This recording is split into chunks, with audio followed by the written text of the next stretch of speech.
4, 3, 2, 1. You blitz all night. And if they cross the line of scrimmage, I'm going to take every last one of you out. Hey, the Blitz is coming, boys. What's going on? Welcome back to the Blitz, the show that provides you with the latest in news, tips, tricks, advice, and so much more to get you ready for the new fantasy football season in just 5 minutes or less. With free agency finally quieting down, there's plenty of news that fantasy managers need to stay on top of as we get closer to the NFL draft. So, in this episode, we'll cover some major headlines circulating from the NFL this week.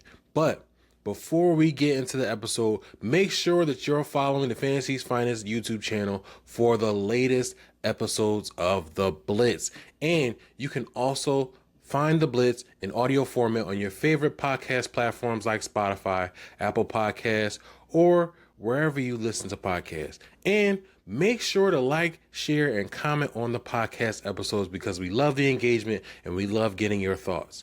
Now, let's jump into what's going on around the NFL as we get started for the month of April.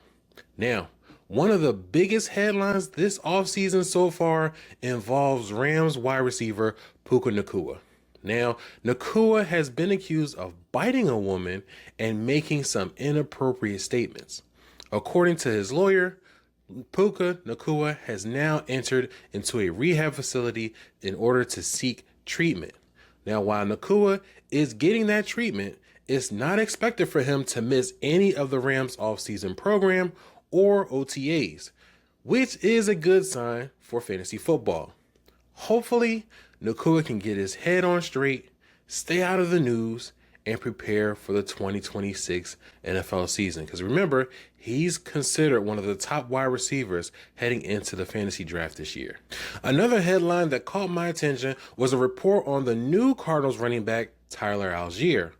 Per ESPN's Josh Weinfuss, he's expecting the Cardinals backfield to be a committee this season.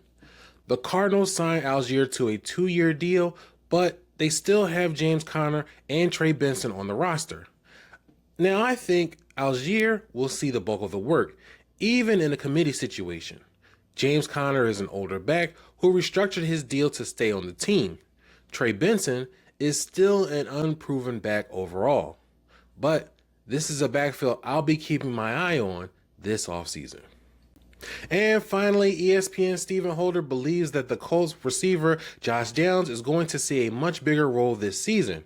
With Michael Pittman gone, it makes sense to see Downs as another beneficiary of the Pittman trade. Daniel Jones' Achilles recovery is still something to monitor though, as he could still miss the start of the season.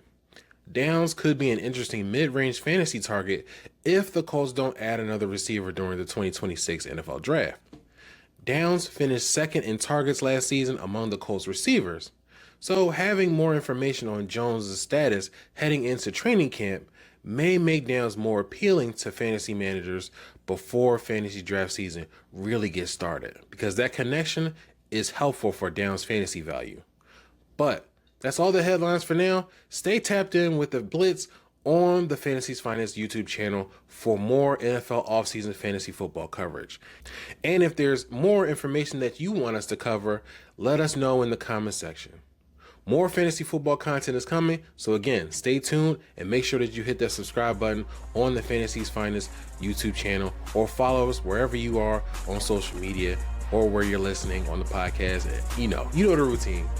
See you guys in the next episode. Y'all come back now, yeah?